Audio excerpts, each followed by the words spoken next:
Alrighty. How's everyone doing? Welcome back to another episode of On That Note podcast. I'm Brandon. And I am Calvin. Welcome back to the podcast, everybody. Y'all, today we're super excited about this episode. We are. This is going to be, this noteworthy segment is super special. As we alluded to at the end of last episode, we are introducing a new sort of like format for the noteworthy segment today that we have not done before. And this one is called Music at the Movies. Mm-hmm. So today we're going to be getting into a classic soundtrack. And it's so big, it's so much that we're going to spread it over 2 episodes. But we're excited to get into that today. Do you want to tell the people what we're talking about? Yeah. So what we said last episode was that this wasn't an album that came out in 94, but what we said was a lot of people on the soundtrack released albums in 1994, and that potentially influenced their invitation essentially to participants in this project that came out in 95. So what we're talking about is the soundtrack for the timeless classic Waiting to Exhale. We too quiet. He said wait to exhale. Yeah. Shout out loud. Exactly. So for those who know, Waiting to Exhale is a timeless classic, movie-wise, music-wise, and the music is so heavily influenced by the movie and vice versa. Right. So what we have not only do we have a special format, but we also have some special people with us today. Yes. We have some guests with us. Yes. As we'll start to say in our conversation, because this album, this movie is so heavily influenced by Black women, it was only right that in this Women's History Month, we highlight and showcase some of these beautiful Black women that we know. Okay, so if you all want to introduce yourselves. So actually, why don't you, because you said you wanted to do something a little special for the introductions, so we're going to do that? Yeah. All right, let's do it. Alrighty, so we're going to have our guests introduce themselves. And in addition to saying their name, we want to know which character from Waiting to Exhale do you feel like you align with the most? And why? Yes. Deep breath. I'll start. Okay. Hey everybody, I'm Ashley. And I think I would answer that depending on the year or season, because wintertime she likes to be a little Robin-like, but spring she likes to be. Anyhow, I'm in therapy for it, but I would say right now in this moment, this is hard to say, but maybe I'm more Savannah-like right now, where folks are trying to fit people into my puzzle, but they're just not really fitting for me. But I know myself, and I know that I'm problematic. But I'm honest with myself. That's beautiful. Thank you. Yes. Welcome back. My therapist will be proud. Okay, so my name is Gabby, and for the purpose of this conversation, I'm Savannah. I think I have to agree with everything that Ashley said, but I can see myself within Savannah because she was probably the character that you looked at on the outside and said, she's kind of perfect. Like, we don't know what's wrong with her. Like, out of all the 4 ones, they kind of carried their problems on their sleeve, whereas Savannah, you had to kind of figure out who she was to figure out what was the problem. So her problem was that she wasn't revealing the problem. Which blocked her from seeing the problem. So she probably was the problem. I mean, so you see the problem. I see. It makes sense to me when I carry all the problems in this Savannah, it's you. Yeah. I'm picking up what you're putting down. Okay. Thank you. I'm tossing it. There's gonna be a lot of this. So let's get ready, y'all. Come on, beloved. Oh, hey guys. Well, my name is Ashley, and I would say I am a nice wine blend.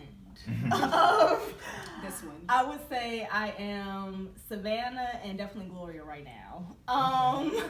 Just exploring dating options and all those kind of things. It's kind of how Gloria was doing it.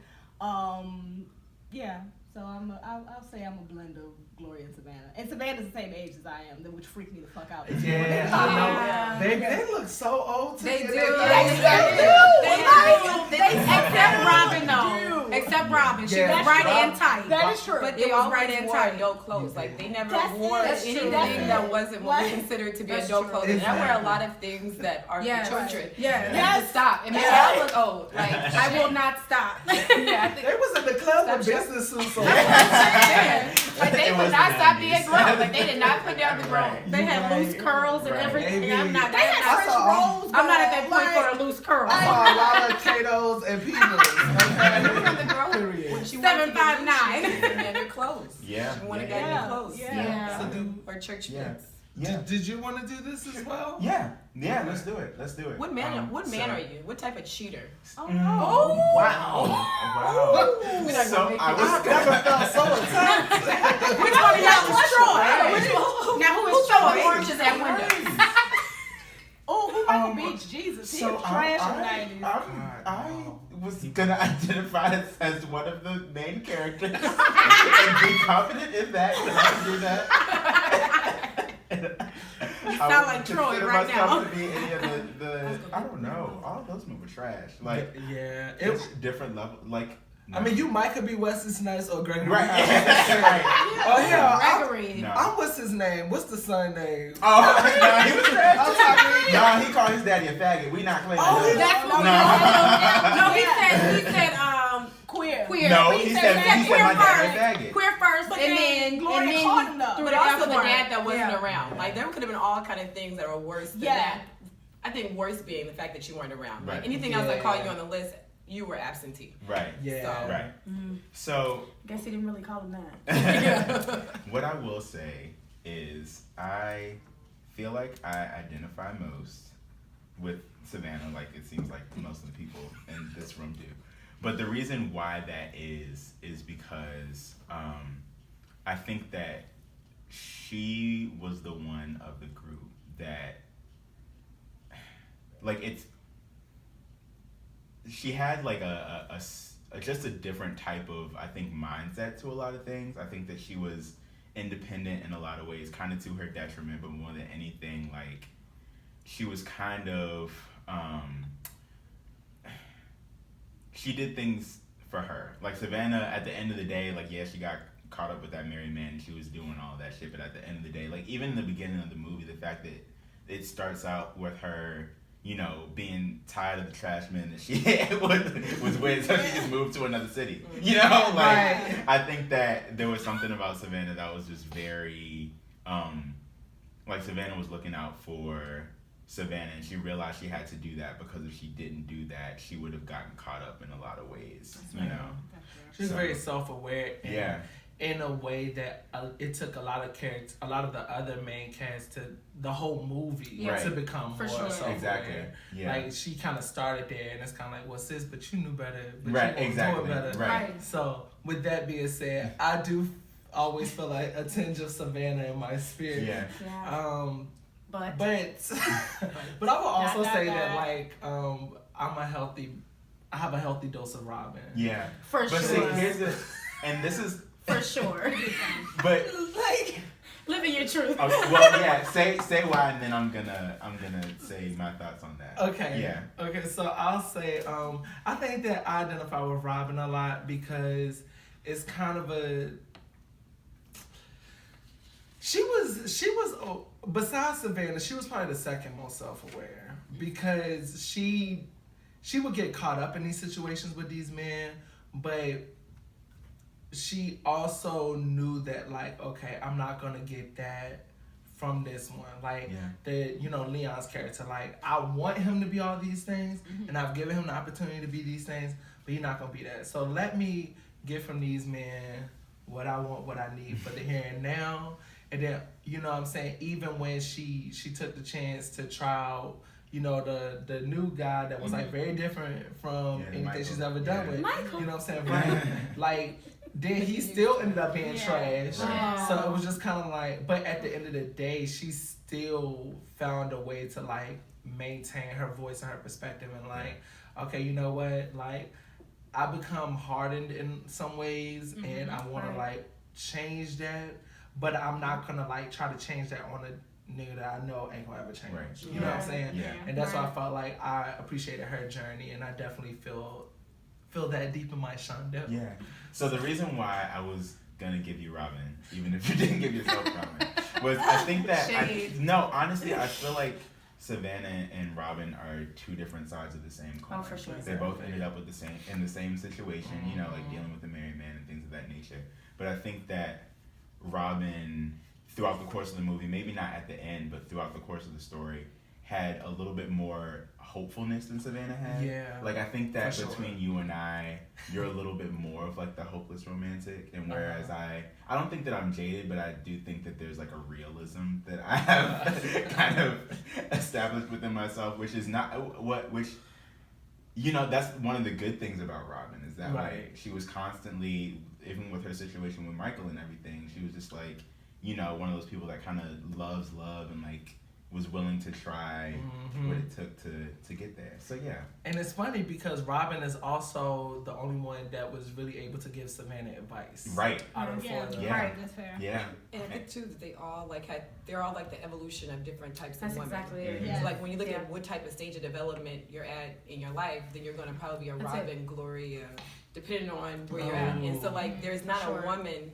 like when I was thinking about the characters, I was like, well, there's not one of the women I wouldn't want to be. Yeah, I wouldn't right. be disappointed to be in any one of their shoes because it's never a finished job. You didn't get to the end of the story and say, well, at the end of the story, all four of them got Right. what they wanted in life. Right. And Yeah. this Right. person got the happy end. It just lets you know that they got to be women, they got to be friends, and they got to go on. Yes. And that really Yeah. was kind of the evolutionary thing that You saying that made me think of another reason why I chose Savannah also that I had forgotten to say. I think that there's a point when she was talking to her mom and like going off on her mama, but she was saying something to the effect of like the strength of friendship. And I think that that's Yes. something that I've always valued, even over I've learned that friendships can be so much more important and meaningful than looking for a relationship or trying to find validation in a significant other. And I think that Savannah kind of comes into the story knowing that, and just kind of realizing that. And so, yeah. But she's also the fact checker. So Yeah. when Robin is asking, you know, if her wallet came up missing just by a chance. Right, right. You know, like Savannah's like, girl, are you kidding me? Do you not know what you have? So she's the friend you don't always want to call first. Because you want to call a Gloria who's going to say, oh, it's okay. Right? And a Bernie that's going to tell you. That's what I'm saying. Yeah, you know, rip that Bernie's apart. going to say, Yeah. let's go ride on it. Yeah. Right. But I think Savannah is the best friend you can have because there's a balance between, I know I'm messed up. I'm not calling you out on your mess, but I will tell you how to protect yourself in ways that I didn't protect myself. Yeah. So That's she's so a big true. sister counterpart to Robin, who is still evolving as a woman. And I think we all have Robin spurts where we're like, all right, well, I still got needs. You know what I'm saying? I'm 30-something. The hormones didn't. Right. Listen, Yeah. They why didn't should I just go suffer? away. or even Bernie, the consequences of abandoning your friendships. She Yeah. had Yeah. neglected Yeah, those for ladies sure. because Right. she invested herself in For this sure. man and this image. And she ended up having to kind of, I wouldn't say crawl back to him because that's not what you would make your friends do. Right. Right. But it definitely had to be, watch me fall. Watch that I Right. wasn't so Yeah. perfect in case you thought I was for all these years.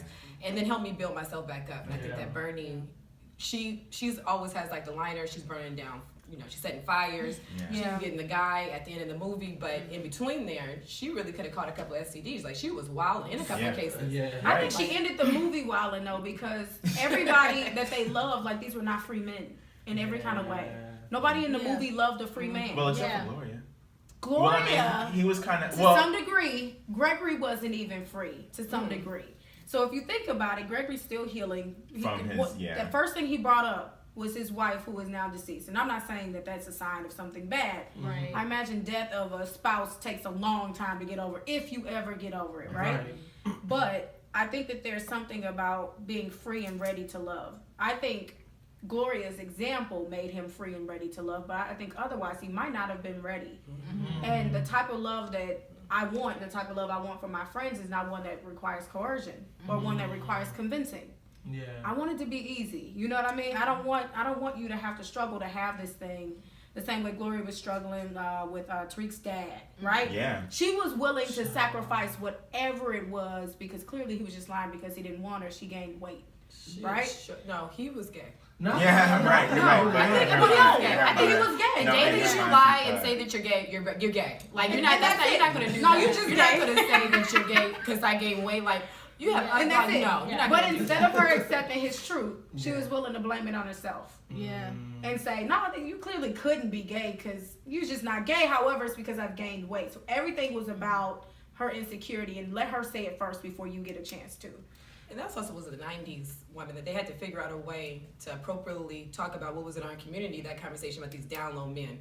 And so it was a way for them to deal with that and say like, okay, how do we handle this in this all women male on male movie without having a conversation about this thing that was a phenomenon at the time. That was like all the talk shows where all these guys were coming out as being strappingly and then they were on the down low and whatever that meant to the women. And so to me it was a way to kind of handle it without getting too deep into it, but saying like, okay, like you could be fooling yourselves on even deeper levels that are just not just like, oh, I'm gaining weight and this person doesn't like me. You're not seeing this person for who they are. And I think that a lot of times the women didn't give the men the chance, and they didn't see them for who they were. They were always looking for these guys to know them when they never really saw those guys for being the, I wouldn't call them trash, for being the men they were. And they weren't the men for them. Wow. And to that Wow. point, but to that point, something that But sort of. you'll say trash.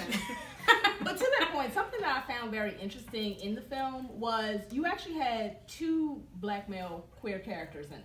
Right. Because remember, you had the guy in the salon. Right. Yeah. If I'm And then lying, you I'm had- flying. right, Yeah. and then They you had also, all the tea. but then you also had Tariq's dad. And I Right. just found that very interesting, the interaction between these two black male queer characters. Like in one instance, and I think that kind of goes back to, I think you guys' point of living your truth. Yeah. Because the one in the salon was living his truth, he was able to interact with the women. He was a safe space. But in the case of Tariq's dad, he had been lying the whole time.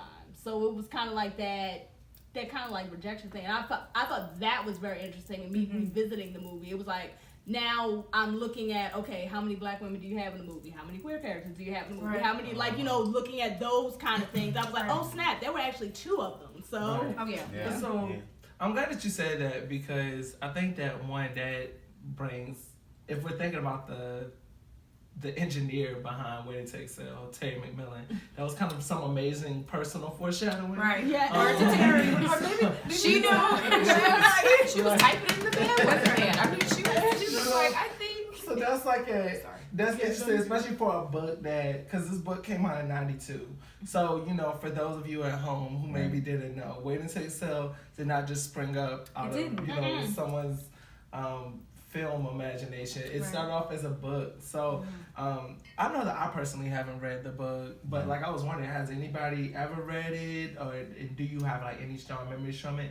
And kind of wanted to trace this journey of Waiting to Excel from the inception and then the Right. book, the Book and movie, and then the music. and then we Yeah. gonna get to the Right. music because Yeah. y'all know that's what we about. That's what we do.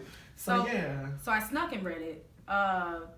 The same way I snuck and read most of the Right, erotic dirty books or I-95. Right. Sister Souls. sneaking and reading listen. Zane. You know what I mean? That was a mistake. Sneaking and reading Zane Omar Tyree. Yeah. You know, the maintenance man, because I knew what a maintenance man was. Sure. But I snuck and read the book, and I remember in particular because I would have to jump in and out of reading so I wouldn't get caught. Mm-hmm. But one of the things that surprises me is when Wesley Snipes' character shows back up at Bernie's door. And I remember that part of the book, Okay. and the movie didn't quite give it as much weight Not at all. as I think it deserved because his character was so much more than just, I met this married man who was also staying at the same hotel I was, who was navigating a marriage that wasn't working for better or for worse, right? Yeah. Because his wife was sick.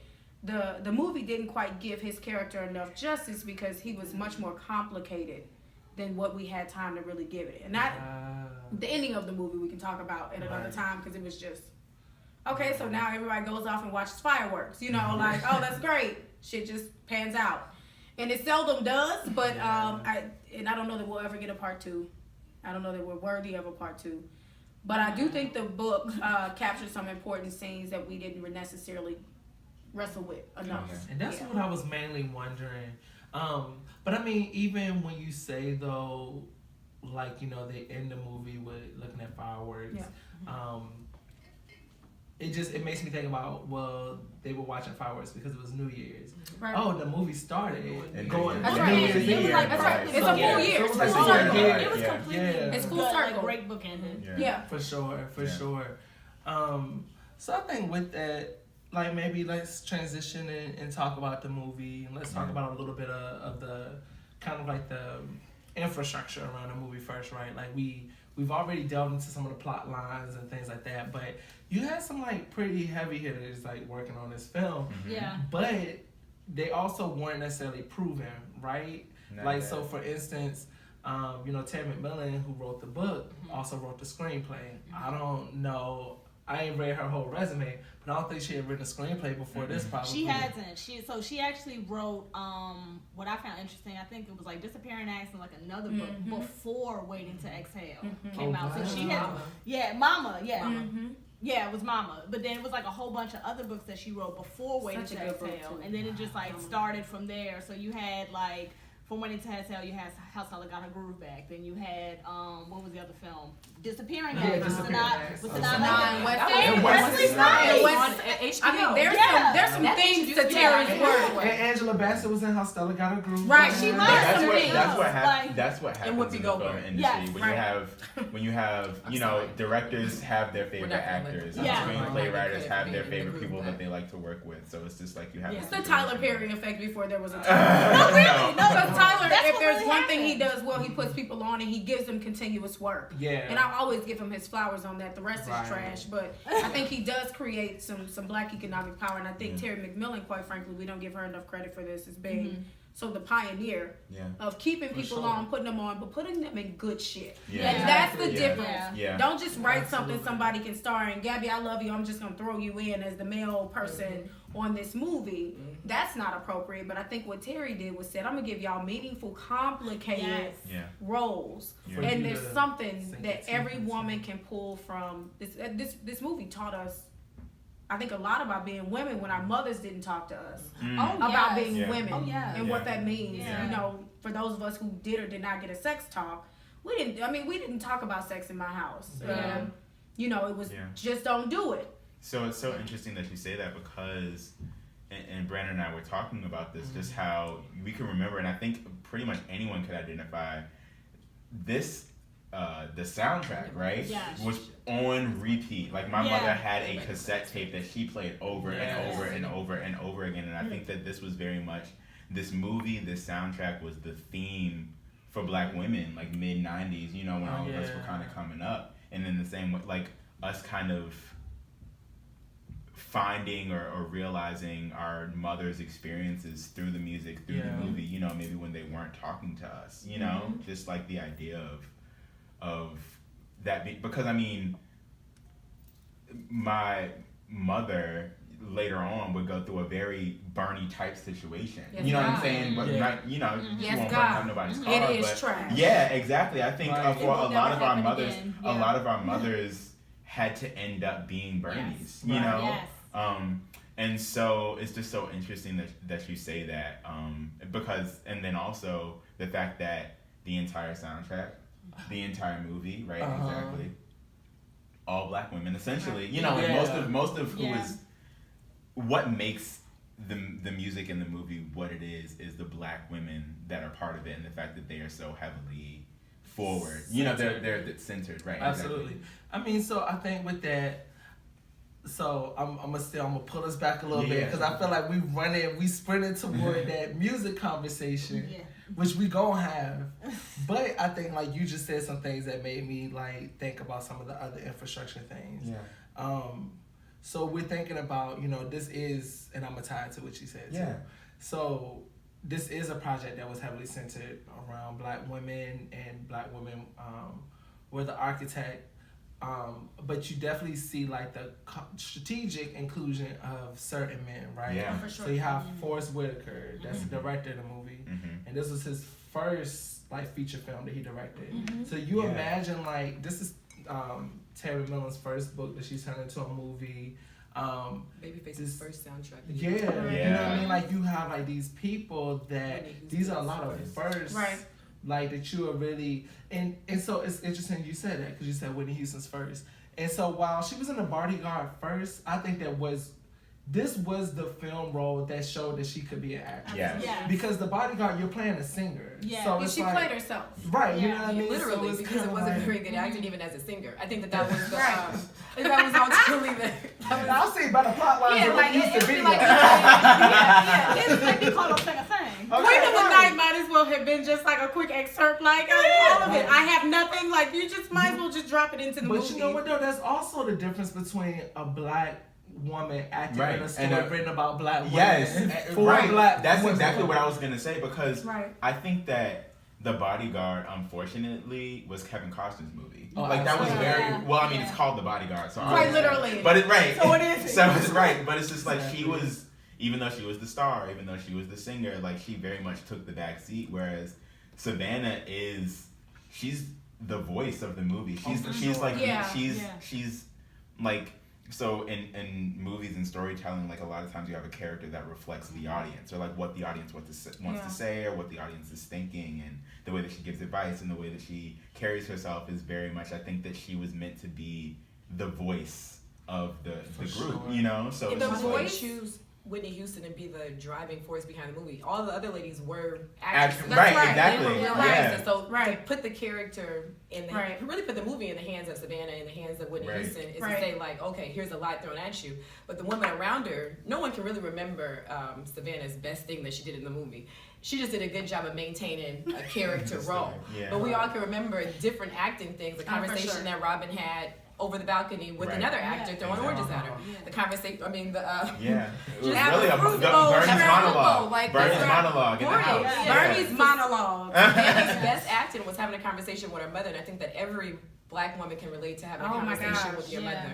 And so that wasn't probably acting at all in that. But that case. I It think was Sister Houston. I think my God, that's a word. She was You talking know to that had a hard Sissy. time. You know it wasn't. You know it wasn't. But Mother, mind your business. okay, My mind your God. businesses. But I think the point is that Savannah for me is that secret thought. Like Savannah is the secret woman that we all are. We're all problematic. We all got our shit. Like we all have our baggage. And the thing is, we just got to see it on a live screen in 4 different versions, right? So at every point in my life, I can identify with a Bernie season. Hell, post breakup, I've been a Bernie, okay? You know, thinking about a Gloria, like what it's like to constantly question myself and not really own my power. All of that, or subscribing to these traditional norms so that I can catch somebody, right? Yeah. Like, girl, the way to a man's heart, or this is through his stomach. Okay, but who tells you what's the way to a woman's heart, right? Like, have you ever heard anybody say the way to her heart is blah, blah, blah? Like, Right. It's interesting that you say that though, because it was like when you said earlier none of the women were loving free men in the movie. I was like, well, but none of the women were free themselves. No. So you chase after what is familiar. You She know what I was mean? pretty free. Yeah, it was- well, it was- besides maybe her. No, but it was traumas dating But she trauma. was, but Yeah, Savannah was it also was trauma Savannah was dating also trauma. Right, That's exactly. all right. Yeah. That's Yeah, a lot because already. it's not Yeah. like she wasn't in a relationship, but she Savannah wasn't was free running. from Yeah. her Savannah mother's was running. expectations. She wasn't, Yeah. you know what I'm saying, right? Yeah. So that I think that's a very interesting Yeah. like dynamic to think through as well. And something that you were saying about the trust or in putting Whitney Houston in this role that is like central to the movie. But you know, Terry McMillan's original pick for Savannah was Angela Bassett. But Angela Bassett was like, no, I feel like I align more with Bernie. Yeah. Let me Which right. let's be And we clear. are grateful. Thank God Yeah, that she did. exactly. And we are Because grateful. Because you and gotta needed know more what's for acting. you. You needed more acting for Bernie than you did You for have to Savannah. know thyself. Yeah. Okay, you gotta know exactly. what's for you Exactly. and what's not. And she God. really like Bernie. That's like, God's doing. I couldn't If only see Zoe that Saldana had character said as that. anybody else Baby. but Angela. Like Whitney couldn't have done Bernadine. No, she maybe couldn't. maybe Angela Bassett could have done Savannah, but Whitney could not have done Bernadine. Exactly. And the thing is, to your point about the star power in the cast, the thing is we kind of slept on Gloria, right? Yeah. Like Gloria is the one we think is sort of sweet and matronly, like. But the thing is Gloria is a powerhouse and she's the connector between all the friends. Yeah. So the thing She is is. there's a Gloria, there's a Robin and Savannah connection where they have conversations. Gloria is the glue that holds the entire group together. And so I think if there's anybody we slept on, for sure. we slept on her the most. Oh, absolutely. Yeah. And so when you look at the cast, and a couple of the think pieces I was reading over in preparation for today, one of them was saying about how Forrest Whitaker really wanted to balance out the cast, right? Because you have Angela Bassett and Whitney Houston, who have both done blockbuster movies at this point. You know what I'm saying? Are household names or getting there, but household names. Yeah. Right? Yeah, for sure. But then you have Lila Rochon, who Lila Rochon was saying that at first she couldn't even get them to let her read for the role of Robin, until like I think her hairstylist. She mentioned something about like not being able to read for the role, and her hairstylist was like, "Oh, Tammy Miller's a great friend of mine. Let me call her." So she had a Gloria in real life. Gatekeeper. Legit. You know what? Legit. I think we kind of forget about the Black women's salon space and how important it is. Ooh. Like, For it sure. is so important, and that's For one of the sure. things that I really love. Like, I love the Black women imagery throughout the entire film. Yeah. Like when they were going to church, when they had those big old hats. Yeah. Like, you know, I would say, like, you know, my connection with the movie definitely was. It just reminded me so much of my Black girlhood, like what I For saw sure. growing up, and it was just Absolutely. like, For okay, sure. I remember the big church hats. I remember going to the salon. I remember being the little girl when Gloria was doing her hair, saying, Yes. "Ooh, baby, I don't want to burn you." Like those Sit kind still. of like, you know, talks. And I think Yeah. like, you know, kind of that was one of the most beautiful things in the movie. Like you did see like Black womanhood on a screen, like, you know, like that. Absolutely. But to that point, though, how many beauty shops gave us the foundation for what womanhood means and how we define it? So, again, if conversations were not happening at home, we did cling to movies like Wait and Exhale. We cling to the beauty shop where we can learn about what sex is before somebody talks to us about it, or what bad relationships, to your point. Sex is always around, but who tells you how to have good, meaningful relationships? I don't know that any of the women had a good example. I mean, Savannah's mama was like, he ain't shit, but at least he smells less bad. You know, like it was Good like, man, Savannah. he smells less bad than the other, you know, pieces of shit. Like she got her mother together. She needed to. Oh, but that was a good scene, though. She needed to. Like I said, we're gonna get into favorite scenes in a second. Okay. But I just want to add one Yeah, more go point ahead. about Please. how the movie was structured. The inner monologues that was happening within all the women. That like when sure. Bernie was burning down, getting ready to burn down those clothes, and she was having that conversation within Yeah. herself while they were panning around the room. Baby. In a And she spiritual was way. in a very spiritual way. It touched you to this. Hold on. Shit. Since we said Getting kinda spiritual way. close. I didn't want to say anything. I was like, fuck. Okay. So I'm gonna start recording again. Okay. In a spiritual way. Yeah, so the inner Yeah. monologue gave the women a voice in a way that usually Black women in movies, we only get a voice by the things that we do. So if we tear something up, then she's mad. If we make a face, then she's Right. upset. But when you actually get to hear how someone actually is thinking as they're thinking through the process of Yeah. tearing some shit up, which is perfectly justifiable within that situation. That when we think about fast forward 20 years later to shows like Insecure, where she's looking in the mirror and she's constantly Right. having that conversation to herself, Ooh. it's really reminiscent of what you probably Yeah. saw as a little girl, Right. looking up Yeah. like, damn, you know, she really seems a little Yeah. fucking crazy. Yep. But I can feel her on I how feel it. she's. Another insecure I point, feel it. the episode of Ghostin' and I love that internal monologue that Issa Rae did when she's waiting for him to text back and she's Right. thinking of all the reasons why he's not texting back and what she did wrong Right. and going over and replaying. Those are like Right. the internal thoughts that you have. It's very hard to play that on screen, and Yeah. Yeah. they did that in Waiting to Excel very well with all of the Even the characters. boring thoughts, like with Savannah when she was getting ready to do her Yeah. very boring breakup. Yeah. But it was so Oh my Savannah. gosh. Like it was probably the most boring, like, oh, Or let me throw Gloria. this water. on your Gloria, lap. when she met Gregory Yeah. Hines, Gloria, Yes. when she's like, "Ooh, he's looking," and she did an awkward walk across the street. And then baby, she got that Yes! Okay. Oh, is he looking? And that's what you have to do every now and then. You I have ain't to lying bitch pull to it you. together. We still got it. Yes. Yeah. Or even wondering about like someone stealing from you. Like remember the people that you get to know at one time you didn't know. And then to be honest, you may have questioned their motives in the beginning of knowing them. Sure. And that is Maybe. a very much a reality of being a protected Black woman saying like, is this person really for real? Like, where is my wallet? Hold on. We know a Troy. Is there a child lock on this door? We all know a Troy. We do. Yeah. Jesus. Okay. Yeah. But so oh my gosh, good. These are good thoughts. And I'm so excited that we have y'all with us just to make this conversation even more full. You were about to say something. I was just asking if you wanted to get into some of what we have next, or if you had any more kind of like prompting questions about the movie before we get into the music, or. So let's do favorite scenes from the movie, Sure. just to kind of round it out. For sure. Yeah. Do you want to start on this side first so we can give you a little more time? Yeah. Favorite scenes, and now I put myself on the spot. Because I mean, I feel like the burning scene is just so iconic that But you know, it's very easy to say that. As everyone thinks, Sure, I was going to sure. say I can give y'all some little trivia facts from the Sure. movie to Go help ahead. maybe jog people's memory. Yeah. Let's do that. Okay. So, during the car burning scene, this is also a good segue for me because that was probably one of my favorite parts. Yeah. But during the car burning scene, Angela Bassett's monologue was completely improvised. Oh, thank God. That makes me feel great Isn't she about just- it. Yeah.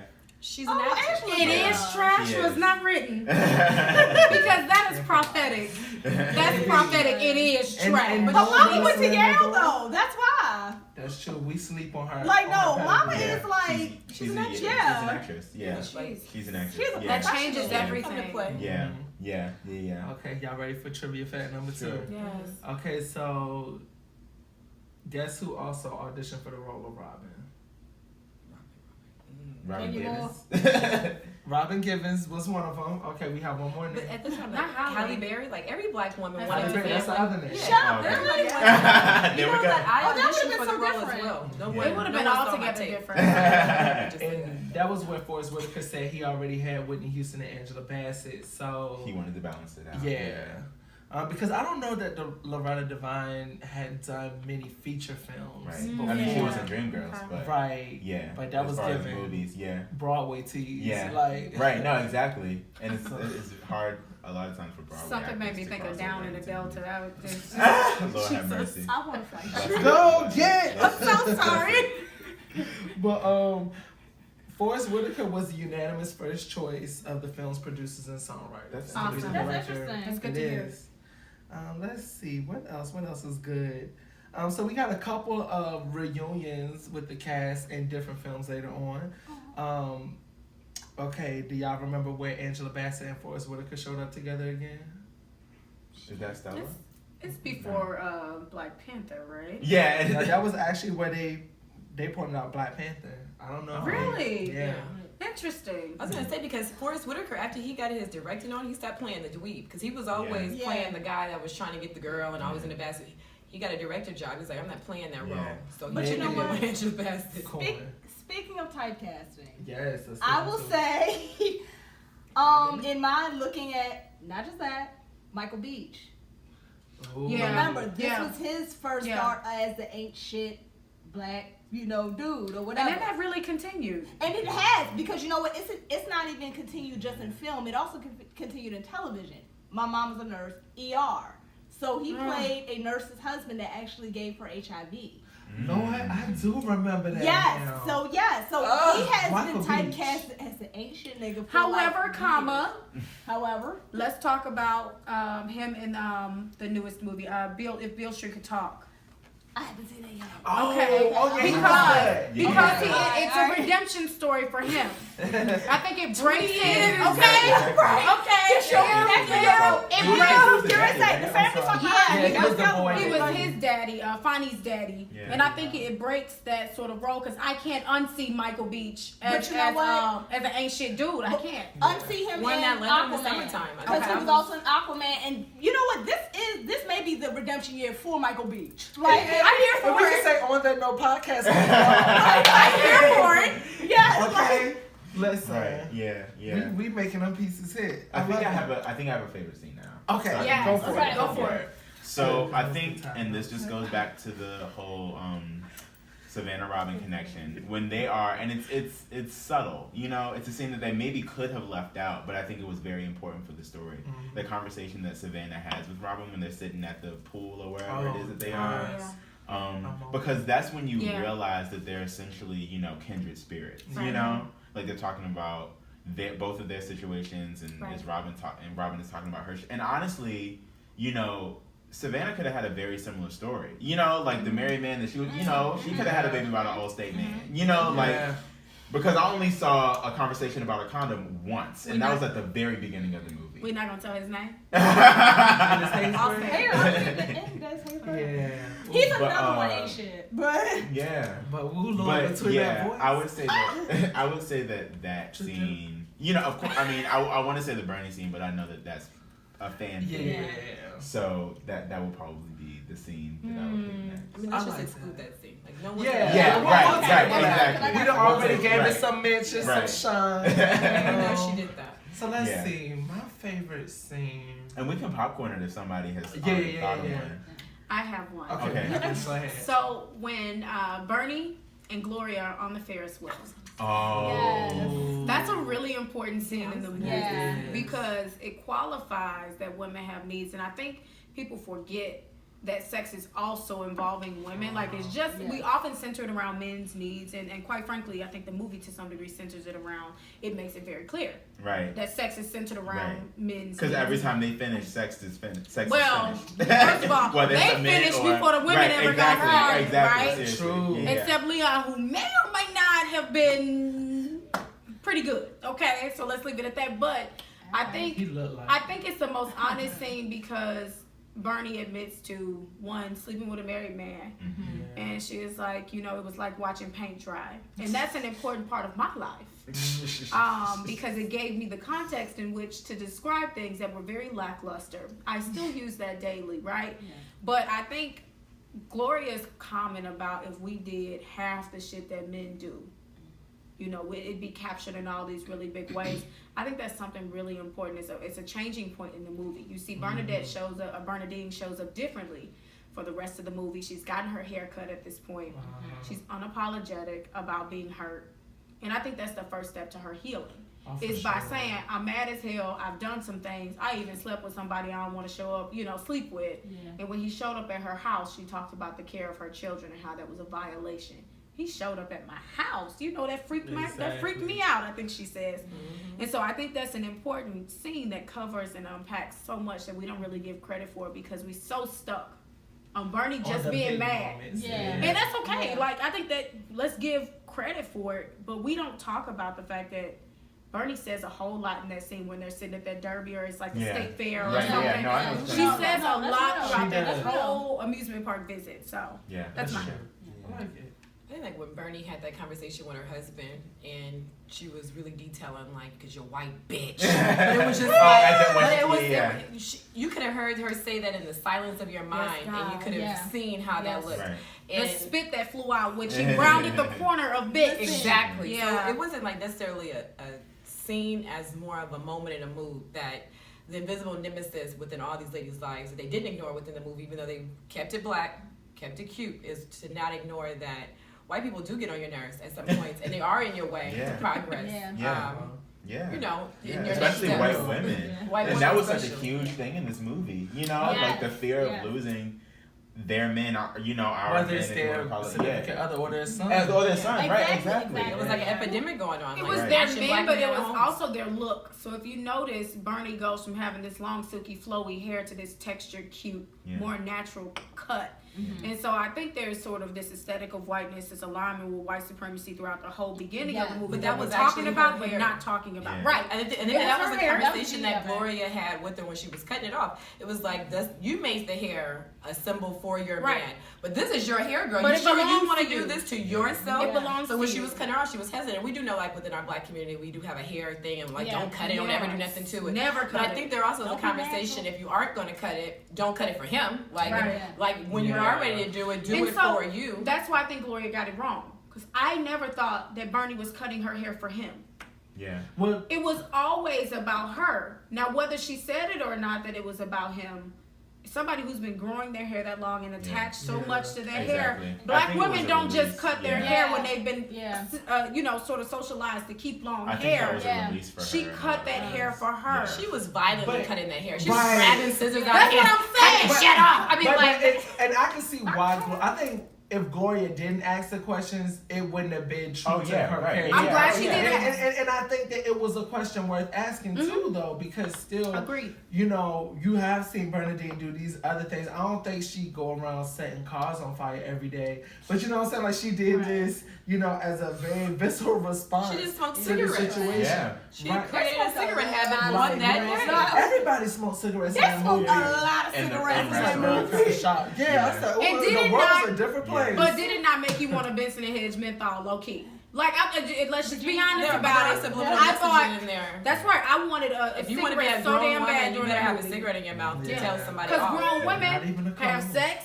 Grown women get to smoke cigarettes. Think about the messaging brown. for little girls who Yeah. associate all these things And with you better have some womanhood. friends. And we Yeah. did. And I think that's where you get that whole idea of Yeah. squad goals and no one can be by themselves. Yeah. Yeah. Oh yeah. Yeah. Yeah. And I would say for and that actually is a perfect. That's actually a perfect segue because I would say I don't have one favorite scene. I have a particular theme that I like. I like every Call it out. I like every instance where you had the women coming together, loving each other, talking to each other, like checking on each other. Like it was just so important to see that. And in my see, I'm about to switch on nerd mode. But so I was doing another project, and I had to read Patricia Hill Collins' Black Feminist Thought. And in Black Feminist Thought, I actually got curious for this show.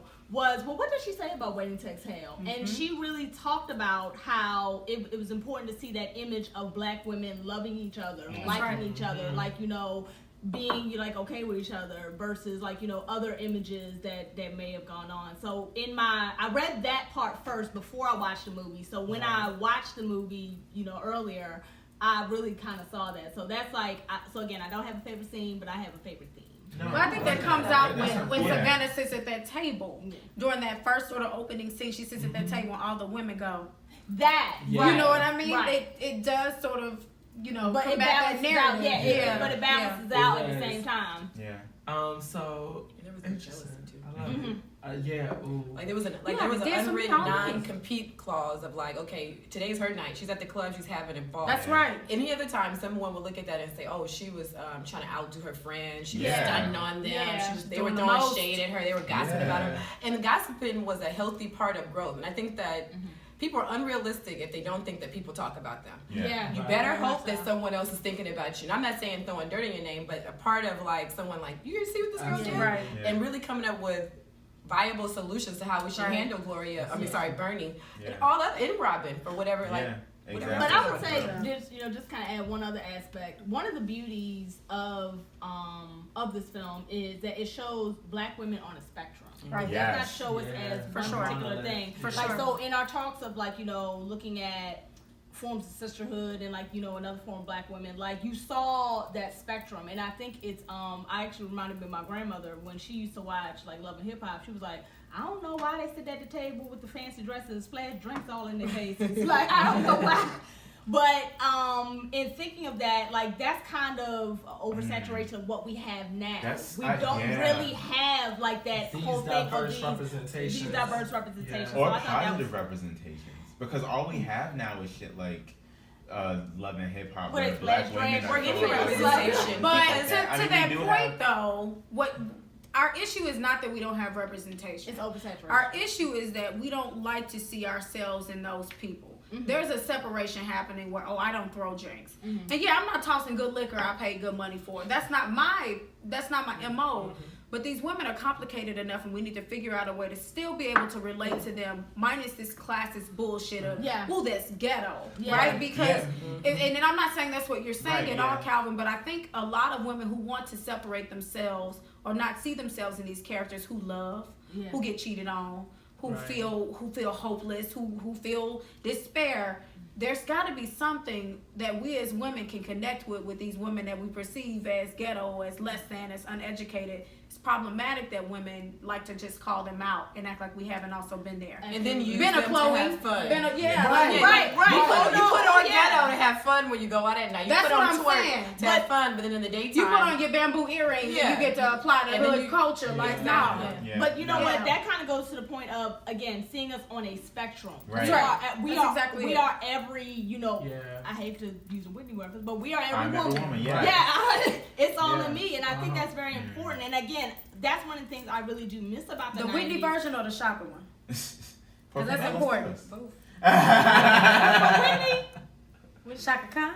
Shaka Khan. Is it that one? I think we need both. Yeah. Okay.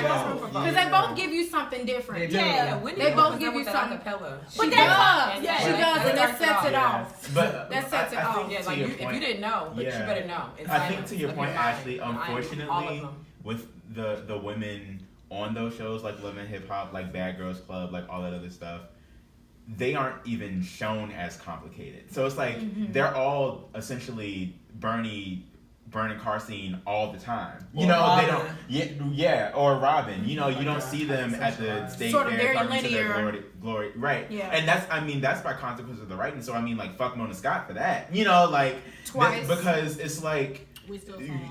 There, if it was real reality TV, you would see them, you know, like you would I'm all see for her them. making a bag, but at what cost does it come? No, but I mean, I think though that. I'm here for her making a bag, but not at the expense of black But women. I think that the issue with those shows isn't so much the portrayal of women. I think it's like they center. It's how they center the black men in those shows, and everything becomes about the actions of those black men, and you don't see enough of the women making decisions in and of themselves for themselves. Right.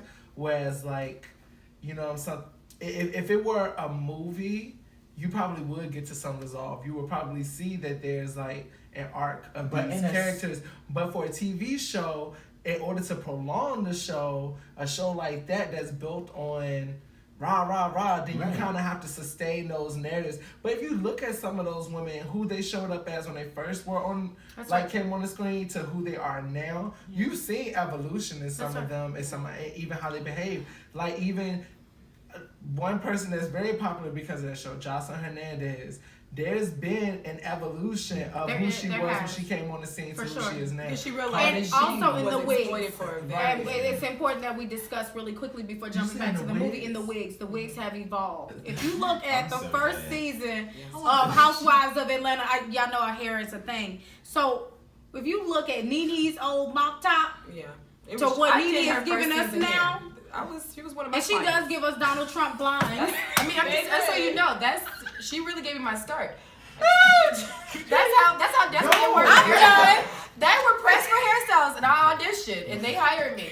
But I'm with you, girl. They've evolved. It left me behind. I'm sick of y'all. Let me share my I was favorite still doing movies. good. Yes, Brandon, I what's was your doing favorite quickly. movie scene from Winning to Excel? I think my favorite scene, I have two of them that I'm cycling through, and both of them involve Robin. Okay.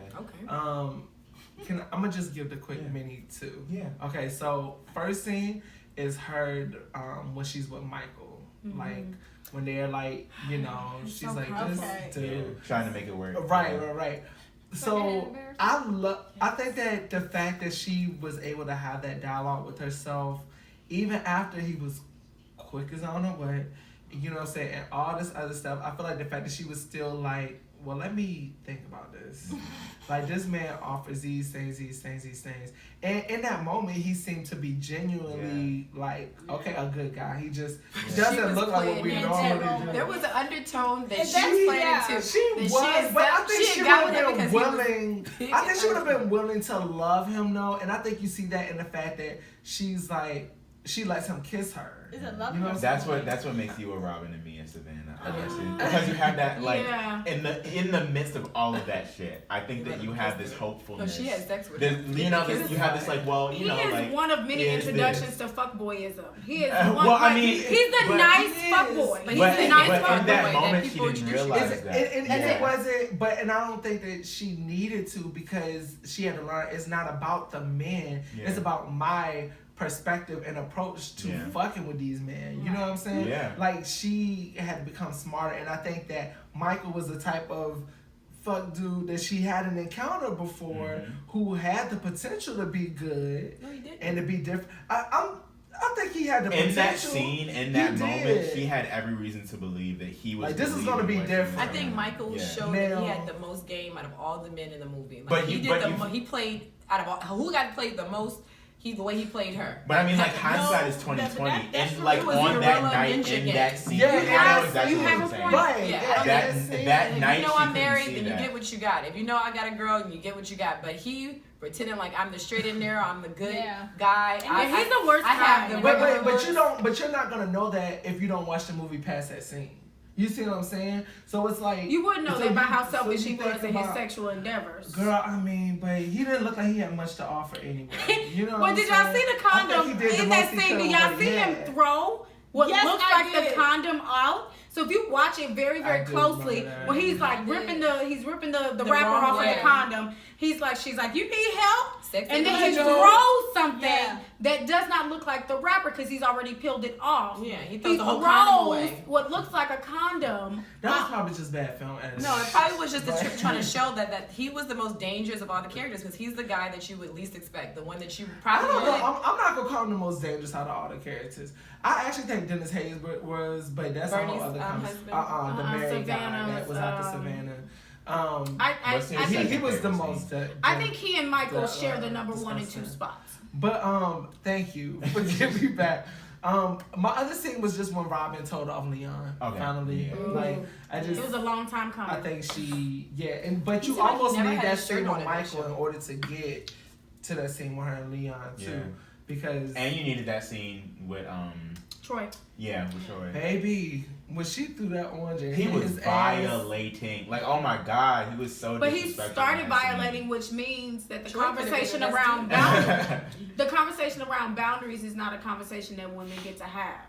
How do you set healthy boundaries for you in relationships and friendships and all of those things? Yeah. And so there's a quick plug.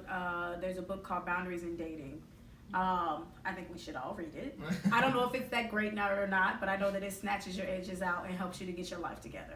Yeah. I don't know if I call that great or healing or whatever, some Yeah, shit. something. But I think to that point is what does it look like to establish your own boundaries on your own terms? So Troy was her first lesson in setting boundaries. Without a Troy, Yeah. she cannot go off on a Leon. Yeah. It's Yeah. unfortunate she had to have a Troy. And Troy was a nice boundary setter because really, real talk is Troy was supposed to be the now modern day street guy.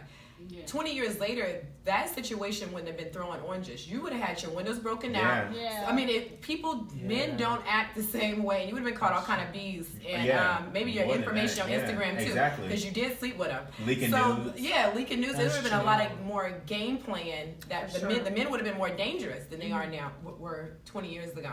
Yeah. And I think like with that is that like none of the women in the movie ever tried to make a man. They fantasize about these guys, but they never took a Troy and said, once it was revealed that he was broke and was living with his Yeah. mother, didn't have anything, it was get out of here. It And wasn't a that's super separate helpful. conversation Yeah, of that's like, a good- oh, but he wears leather, and but he's so nice to me and his mama, he's Yeah. close with his mother. Yeah. They didn't say, after we Yeah. figured out that you're no good, they did say goodbye. And I will say that was kind of like the undertone, even though they were kind of silly all the time. But once they were revealed to being Yeah, but who they? Yeah, because you never saw Bernadine try to get her husband back. She didn't go back I in never that. saw. No. Yeah. No. So you yeah, didn't see I Leon appreciated because that. you would have expected Robin when she revealed, "I don't want you and I'm pregnant." Like that would have been really the time to say, "But it's time to work it out." And Yeah. I think I love you, and I think Right. we did. Yeah. And she Right. didn't do it. Like, She, are you sure you don't know want what? to leave? Yeah. But you know what? Right. That's really interesting that you say that because I think of one of the things that I thought of when I was watching Waiting to Exhale is that we essentially us are the children of this, and I'm wondering like how seeing images like Waiting to Exhale and all this other kind of stuff like kind of affects us because during the time that Waiting to Exhale was a big thing, I was like about 11. But my parents divorced like 4 years before, and it's like for me, really like growing up on Waiting to Exhale, like understanding like that context, like how does that affect our relationships that we have now in terms of how we like handle stuff like, oh well, because I saw you leave my daddy, now I'm going to shoot up your house because I felt that kind of Wow. yeah.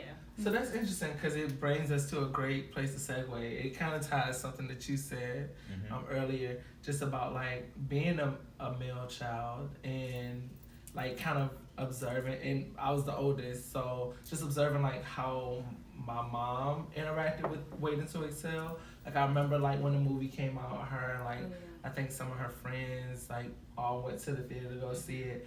but that soundtrack. It was the music. It was that Yeah. music. Yeah. I told Calvin, we were talking about doing this album for the show, and I was like, listen, I knew whether or not my daddy had fucked up based on what track we was listening to. Yeah, You know what I'm saying? right. If Night Gon' Cry on or Yeah. It Hurts Like Hell, Yeah. Yeah. woo! Yeah. You got Yeah. some explaining Yeah. to do. Right, Okay, like, exactly. but if I heard like My Love, Sweet Love, or Uh-huh. like, you know, Kissing Oh, you. okay. Right. Okay. Okay. If he was on some bullshit, my mama had just made peace with it. We was probably gonna get Let It Flow. You know what I'm saying? Like, so yeah, and then just thinking about like, yeah, the music really just Yes. kind of like sent a lot of cues. It did. At that age about like what's And going on. For me, I was too young to really. I remember watching the movie as a kid, but really, when I watched it this past week, was the first time I could really intellectualize everything that was happening. Right. I remember the big moments, you know, Yeah. but what I did remember and what really connected with me in a way that, like, I will say at least monthly, I will listen to the soundtrack. Yeah. You know, like, Yeah. so. It was the music that really took a hold of me and allowed me to kind of experience all of the feelings and emotions of the movie through the Yeah. music, kind of for years to come.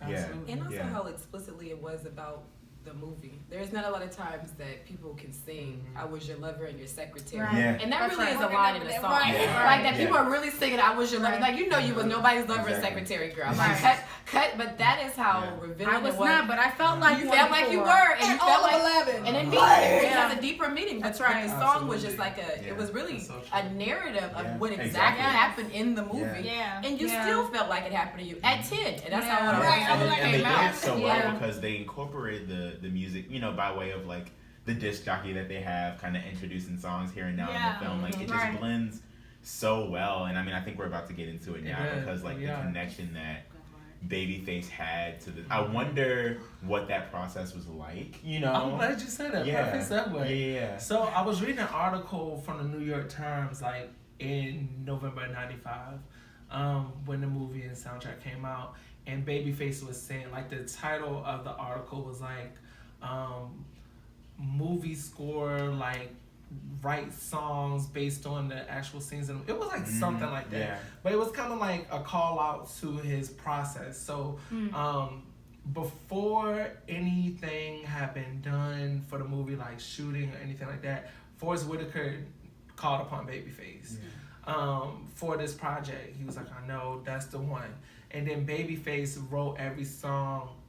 He pretty much looked at the movie, Like pretty the much script? scored it. Yeah. So Scored he it. watched the movie Scored and, and like, wrote as the they go. songs. So Okay. what was happening in the Yeah. scene? Uh-huh. Yeah. Because there's Had not to. like a lot of Had like, to. it's not like, you know what I'm saying, other movies where like you'll have a score and then you have a soundtrack. Like Right. they use the soundtrack To create the as score. well. Yeah, As we'll the get to that. score. You know what I'm But, saying? yeah, So, I like, love that he did that Babyface was too. very Yeah. intentional about that. Right. So, to get to like how some of the other things came to be with the soundtrack, he ended up giving Whitney Houston like final curator, like Okay. control on the Okay. soundtrack, like what songs stay, what songs go. And Whitney Houston I know was what also makes the it one who Whitney Houston was always the one, was also the one that said no, like this should be all women. Yeah. And originally he said that he and Whitney had talked about, you know, maybe figuring out who the best producer would be to bring out each of the songs, but by the end of it, he was like, he was so in it Right. that just, It's me. why don't you just do it? Yeah. Right, like, you know what I Yeah. mean? Like, Yeah, and that's so great because even though, you know, with Whitney starring in the movie, she was the only one that wasn't a strict actress. What she was Right. able to do is pull from her character, pull from the movie, pull what she knew from the script and She's the, kind of that the link. emotion. She really is, and she links the music and the movie. Yeah. And what would it have been if she had been able to be freely like Savannah? Because if you know the background on that, Bobby Brown was in all of those scenes, very closely watching during all of her sex scenes. And so if it went too far, There were sex scenes in Witness Exhale? well, They were so awkward though. the Racial diary Okay, sex yeah, scenes. like- They were I 1995. wouldn't call them. They I were wouldn't like call chewing them sex gum. scenes. That what? Yeah, Real. But you know what I mean, doing the that girls, the quick Right. girls, and all of that. But like during that scene, Bobby Brown is literally right on the side of the set. Bobby Brown is on the right, like literally on the side of the set, saying if it's too much or not. That's interesting. So if you read the background on that, like how much freer could Savannah have been to some degree if Bobby Brown wasn't on the side of the scene saying, "Oh, that's too much. Sure. Wait, we need to." So Bobby Brown, to some degree, I don't know if we need to applaud him or admonish him for his acting duties Probably on both Waiting always. Exhale. Right. Both Bobby and. Brown will always be a Both polarizing. and. Yes. Yeah. That's it. He also he's can always find going to some require surveys on contraction. Right, You know? exactly. Yeah. Exactly. Yeah. But yeah, so So like Yeah. some. let's let's get get some, yeah, let's talk about some accolades. Yeah, some Yeah, accolades on the so soundtrack. So. In terms of like the soundtrack, number 1 for 5 weeks on the Billboard 200. Number 7, I might need some of that. I'm trying to do as many as I can Yes. from memory. Number 1 for 7 weeks on like the R&B charts. Yeah. To date, I think that's the most recent estimate I saw. Sold over 12 million copies worldwide. Let's put a pin in that because I'm gonna come back to that point in a second. It was nominated for a slew of Grammys, which is where actually a slew of awards. So let's see, American Music Awards '97 won favorite soundtrack, and then Whitney won for favorite contemporary artist. R&B song. And I'm glad that yes, we're gonna get back to that too. ASCAP won some awards for Count on Me. You got some other like songwriting awards. But let's look at the Grammys. So in terms of Grammy awards, okay, I was about to say it should have run over 2 years, I think. So you had Waiting to Exhale being nominated for soundtrack album, for album of the year, Right, a soundtrack. Yeah. Right. You know what I mean? Right. Right. Like Right. not really seen very often. Right. You had Song of the Year nominations. You had Best R&B Song for Excel Shoot Shoot, which And they won that, they right? did. Yeah. That was the one that they won. I think they were nominated for like 11 total. Yeah. Well, the Grammys likes to nominate you for things they're never going to get. That's you. right. Yeah, Yeah, like yeah. they just give you Inclusion. And they won Best another rock one, album. too. They were nominated for best reggae album, Yeah. just to never award them the award. Yeah. Yeah, they They won Contemporary for Contemporary Christian album. Let's So, yeah, nominate that's them. the Something only- else we yeah. don't give them. Yes, and But that's yeah. the only- But you think about though, with just how stacked the soundtrack is, like a lot of these songs were like pit against each other. I'm sorry, there you go. So and then it's also in an era at a time period where there was just a lot of good ass music. So it's like you mad, but then you can't really be but too mad. Yeah. Right. But the other thing, so I said we are gonna put a pin in something. You said we were gonna put a pin in the. Let me see this really quick. Something about the Just awards. Yeah, you were just going through the yeah, accolades put a to the pin different in awards. But can I piggyback Yeah, sure, on go what you ahead. meant by Yes. the competing? When you think about like the powerhouse of women and getting all those women who, within their own right, all had #1 albums. I wouldn't say every single one on that list. Right. There was a couple of people that I didn't know then and I don't know now. I was like, Yeah, that's a good one hit. But that sorry, one hit I'm made sorry. that one hit made the album what it is. It made, but it added on to it. No one took away.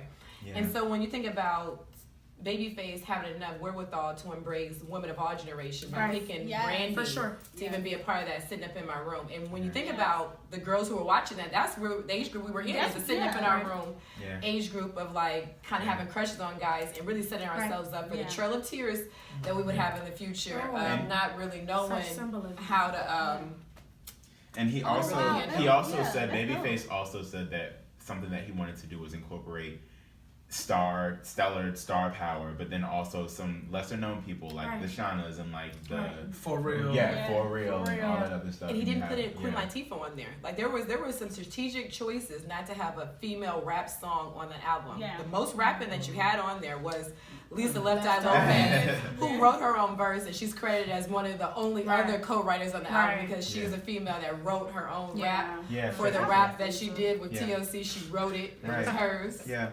Cause ghostwriting That what? was so funny. It Because was just Ghost ghostwriting Riding the what? whip. It was ghostwriting the whip then, but you know the We'll revisit this conversation. But so I know one of the things, it was another thought I was having too, but I'll Yeah. find that one out in a second. But One of the big things that I remember seeing as I was like thinking about this project and thinking about who's attached to it, you know, you think about Whitney Houston, right? Yeah. For me, this is kind of like one of the last major, like critically acclaimed musical projects she's attached to. Yeah. Because you think about her solo stuff after this. My Love Is Your Love. I think that was the last of the last. Oh. Yeah, I was gonna say Yeah. that. How ain't nobody say that when I said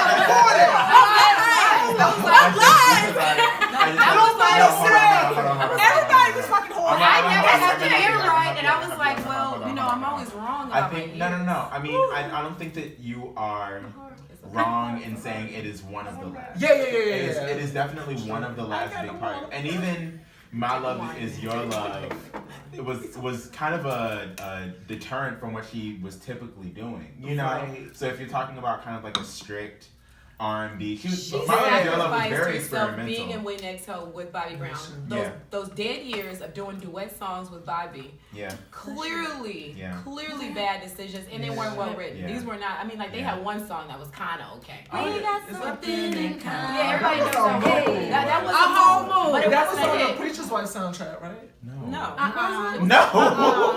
Preacher's What? Wife Who soundtrack? had something in common on the Preacher's? Her and What did Denzel Washington? When did we get my friends to drink? What's in this cup? It's that brown. It's that brown. More brown. But yeah, but Give I me a will say water cup. also Thank you. that I need some. watching this movie this past week really made me miss Whitney too. Oh, for Like sure. I was No, watching it it, I was did. just I like, was oh sad as my fuck this God, morning. like, For sure. I agree. Yeah. Weeping and And shit. yeah, For sure. and there are people on the soundtrack who we have now lost. That's you right. know, even Yeah. within the last Oh, year. that's right. Oh, You know, Oh. that you know, just make this album Honor Thank you. yourself. that much more I'm gonna significant, that much more iconic, that much more memorable and unforgettable and very difficult to duplicate, which Yeah. we're going to And talk these about in people a were second. grannies. can't. Like, Yeah. when you think about like Aretha Franklin being Yeah, how old she was. exactly, and exactly. That she still was waiting to exhale. Like she Yeah. still had Oh, a, shit. like she's Lord. still even at her Yeah. age group, like we're not cutting out. Oh, Like you still gosh. are Yeah. girl powering it up. Like Yeah. it still What feels she like said, Trail of Tears, like you go from sitting up in my room, you Yeah. have somebody like Brandy sitting So- up in my room all the way to It Hurts Like Hell from Aretha. So Yeah. it's just like And then all Patty, throughout when Patty life. just yelled My and yodeled. Straight Okay, all right. So to wrap up this first part of this episode, before we get into some stuff that we're gonna do in the second part of it, what we're gonna do is we're gonna take each character and come up with their theme song, or maybe like a couple theme songs. Yeah. So I know, yeah. Go ahead and pull up that checklist. So we can just kind of take it in turn if you want to. Let's do. I'm gonna do it from your shirt. So we're just gonna take That's it what I was right just exactly. So yeah, let's start with Savannah. Or you can put like a So letter if beside. everyone feels like, and I have, you know, like I think we have a couple, but yeah. But if you kind of want to think about it, you know, and kind of who. Some of the ones I wrote. Yeah, exactly. So we can, Brandon and I can start if we have some. Sure. So yeah, so for Savannah, who do you have? Oh, I have Dang, I hadn't written one down for. Oh, Savannah. okay. I have some. I got a I have Savannah one too. Okay, all right. So I mean, I think obviously, you know, Exhale. Yeah. Just because one, she Right sings the after I said song. I Two, have she one. has the line in the movie that she's the only one that actually says Just like, wait next I exhaled, you know, or whatever. exhale, and it was the wrong moment. It was You're right. Exactly. It was the wrong. But Yeah. multiple people exhaled in the wrong moment. Right. Yeah. Yeah. It came a little But then, earlier I mean, is than there? That's the beauty of I it. have another one. Can too, you really but- breathe too Okay. early? But do you have any? Wait Does to- anyone have Let's another say one for it. Savannah? I do. Okay. So I think Let It Flow. Okay. Savannah teaches us how to let it flow more For than sure. any other character Yeah. in the movie. You know, just think about I Tony see that. Braxton's lines on that first Yeah. thing Monday morning, I'm gonna gonna pack my tears yeah, away. That's for You know what I yeah. mean? Savannah is like, I'm here. I understand what it is. I understand how messed up it is. It's no point in us crying over this. Yeah. thing. Let's Yeah, figure yeah. out how to live through it. Yeah. And I feel that. I can feel that one. But Yeah. I would say Savannah for me would be Count on Me. Yeah. Just yeah. because technically that really was the role that she played throughout all the women's lives. Yes. And then when you think about her she didn't really get anything at the end of the story. Like other Yeah, women, she you could didn't. really say that they got something. Like Bernie did get with a guy. Gloria was going out on dates now. Well, not as far as men. She men, excelled in her career and she had her friends, and and sometimes that's there all you go. need. And what I mean by not Yeah, getting no, I hear what anything you're is saying. like you think about the movie like Waiting to Exhale is at the end of the story you're supposed to get a man. That's what you would think as a woman when you watch the story. At the end of the story, I want to have a man because at the end of the road, everybody go. Don't you want a man at the end of there? But not literally. But on Count on Me, you have like this conversation of the acceptance that this is the end of this. This is the last song on the soundtrack. This is the end of the road, and let's say the light at the end of the tunnel is me, my friends, and I. And the next year I may do this whole cycle all over again, but at the end of it. Yeah, I love Just that. me and I love y'all. that. Yeah, Okay. yeah. Well, I would say similar, but then looking at the track listing now, I kind of find it interesting that Whitney Houston is kind of bookending in a sense. That's right. Yeah. So you have Exhale at the first, at the top, and then you have Count on Me at the Make end. sure. And those are actually the two songs I would say Yeah. like categorize as Savannah. But again, it just seems. But that's just Savannah's character. She bookends, you know, most. Yeah, she most creates of the things. boundaries. Yeah, so Yeah. I think it worked out perfectly. Maybe Kissing You was an honorable mention. Just You know, cause. I wasn't. See, Kissing You gives me Robin. Yeah. That's interesting. Yeah, see, I was trying to figure Kissing You out gives if me I would give anybody outside of that. But But how many songs did we give Savannah? We didn't give her like A lot. We can move on. Let's go Savannah. So yeah, so I'm good on her. So Bernadine. Oh, I mean, obviously. Not Gonna Cry. Yeah. Yeah. Well, we gotta skip that one because that definitely Hurts Like Hell. Yeah. Yeah. And yeah, Hurts Like Hell was my second Yeah, one. Hurts for her, Like too. Hell. Because How could you call her baby? I think that's an important one to mention in this conversation because that song, we talked about this I think a few minutes before the recording started about the lyrics don't give you any sort of imagination, it just is. Yeah. You know good and well I called your sister and she told me. It's very matter of fact, and I think Bernie's situation is very matter of fact. Yeah. It's about healing. To that point, I think Let It Flow, as much as I keep naming it, I think it could work for most of the characters in this movie. Yeah. Same It's thing almost with a Kissing. solve. it, It's like a yeah. solve that sort of works for all of them. But And I definitely feel like Let It Flow was more of a Gloria because she was the one that really embodied like this whole letting it flow and letting it go and moving on type thing. But we're not there yet. See, she always gives me my funny Valentine only. Yeah, because- well, Of yeah. course that. That was playing when she So, played. yeah. But you know what? Something that I'm trying to, figure out and looking at this list is where do you put the scene with her and Wesley Snipes? Because That's Hurts Like Hell. That's Hurt Like Hell. Yeah. Hurt Like Hell, but I'm just talking. But see, I wouldn't even put it with Hurts Like Hell. It's just like, okay, often we forget the kind of interaction or love that we need doesn't necessarily need to be sexual. It's just you need a hug, like Yeah, I actually, think that that she's you my go love, through. sweet love on Yeah, this and that's thing. what I thought. So I was like, I feel my you love, on that sweet one. love. Yeah. But I think that's also just an important part of the But film. yeah. Like, So But the nobody's reason why gonna I mention say where that- you. Hold on, we're getting there. We're getting there. If they spell way properly and spell you properly, they set you up That's and not has no what I lyrics. mean. There's nothing Yeah. spelled correctly on the soundtrack. Y'all don't When ain't you no know but that yes, when you One of us of our but they generation. wrote them down. That's the shade. Yeah. Like They they wrote wrote it them down. down. And I'm Yeah. calling to my You. grandpa like, what this forget about that? He's like, the fuck are you talking about? Yeah. Like, But I think also the reason why I say Hurts Like Hell for that scene also, well, one, it's like the score of that scene is It Hurts Like Hell. Like if you pay attention, like, and then she says It Hurts Like Hell. Yeah. So that's why I would say that. Yeah, But I agree. But I also think Yeah. that it was like that was Aretha Franklin introducing herself pre Rose is Still a Rose to Grandma Aretha of like I have been singing about heartbreak for 50 years. We finally got a movie that's going to show us how this actually looks on TV. But I got to be on the soundtrack because I'm kind of an ambassador of pain for black women at this point. Yeah. And this is her saying that, yeah, it did hurt like hell, but look how far I've gone through the hurt. Exactly. So, Ruth is my girl, so we're going to plug her. So Robin is But next. Patty, you. Oh, all night All night long. All night, yeah, all night long. I said, how can you call her baby for that one too? In the scene where she sees Michael with the other woman in the club, you know, because I mean, she wasn't. I don't think, and she said she was like, oh, it only took you a day or a week or however long to. where was she And all of a sudden, you was talking about marriage. But and she all I think that. and I gave my love to you too. Yeah, sort of works I for gave my love to Robin. you. I would say sitting up in my room. Sitting up in my Yeah. room. Because she always She was always she useful. was, she She was was always in her room waiting for a man. Yeah. Like Legit. you know what I'm And saying? she was also getting herself beat, like, not literally, Yeah. like her face, makeup. Oh, I Oh, thought you were. I was like, hold on. Face beat. See, that's why you She can't was use good. She got 2019 language for 1995 situations Yeah. Just one because it Robin. just doesn't make sense. Yeah. So she always had like kind of a mask on, and that mask allowed her to no one really hurt her. Out of everybody, Robin never really cried in the movie, and she was going through some very traumatic Yes. events. Wow. She was the Shit. one that was going to be pregnant and alone. It was Yeah. no doubt that Leon was not coming back and didn't care. And we always have like That's this true. this old wives' tale that if someone does you wrong, they're gonna miss you and they're gonna be sorry.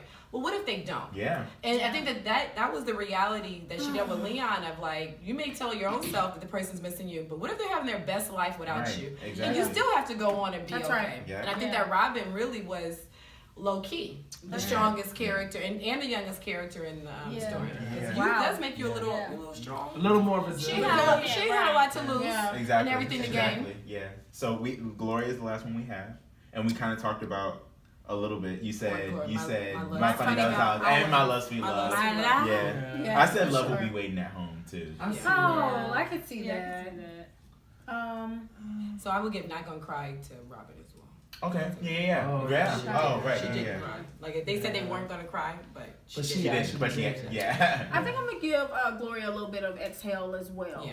Yeah. So she did get to shoot. I mean, she did get Yeah. to shoot. And she's Let also me tell y'all something. There's always Gregory, taking that yeah. too. Gregory Hines, when he licked those lips in that movie, that is one of the most iconic lip scenes in any movie, and we don't You give didn't it think that enough he credit. seemed a little old. Like when you were looking at Gregory Hines like that, like Gregory Hines You was were fine. old then. Gregory Hines was fine as shit. Gregory Am I- Grandpa. am I by No myself? way nobody was looking No, at I thought he Gregory. looked like a little something. He looked like a I little mean, stuffed but- candy yeah, man. Go back and look at the lips. But And granted, though, then- it's a lot of fineness in the movie, so No, I'm not gonna there's go not, to him though. first. But there's those guys I would today go for the one are all that running saints. like an animal. The one like Oh, he don't give me. The Oh, one- Soul Food. Who is fine? in Okay, that movie? yeah. Gregory Hines. the one You need to cut the lines. the one that You was need in to cut Soul the Food that played. He is so he fine. played E.T. Kenny, was right? fine in E.T. He then. played Who did Kenny. he play on fuck? Winter Yeah, Soldier? He played Yeah. Kenny Yeah. in Those Soul those Food. men looked hella old. I don't remember At his 10 name. years He was old, the one that he was looked like cheating in the older than my beginning dad. with Kenya Moore, Oh, and then he Like, won yeah. it. Yeah. Lionel was that his name? I think, Sure. yeah, Lionel thought I was a keeper at the zoo. Yeah. Yeah, Yeah. Okay. Yeah. And Dennis Haysbert. Okay, that voice. I mean, Wesley Get into it. Snipes.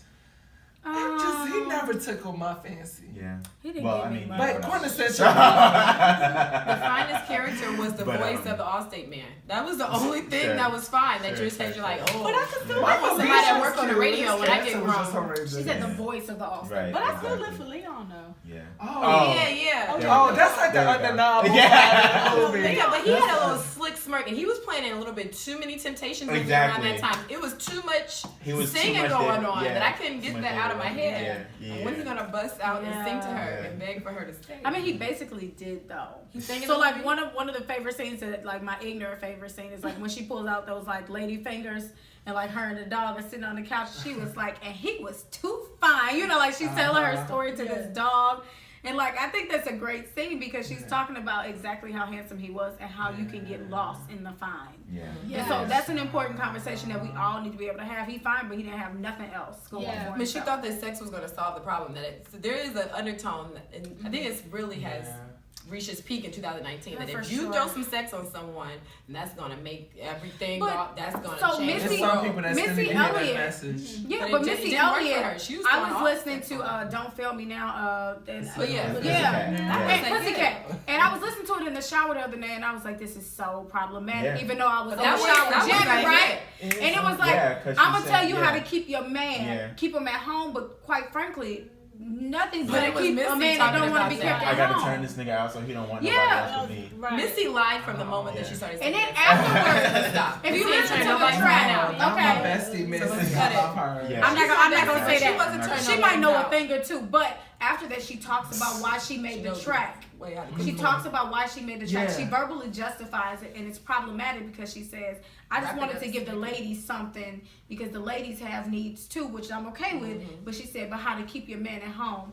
If good sex were keeping men at home, people would have still some of our folks wouldn't be. It's not just because folks are having bad sex. It's about folks wanting to have new sex and all the sex at the same time. But I think that that's what we jump. We go into a rabbit hole though, where every song ain't for everybody, right? Like that song is gonna work for somebody that's trying to get, like, whenever I'm trying to get sexy.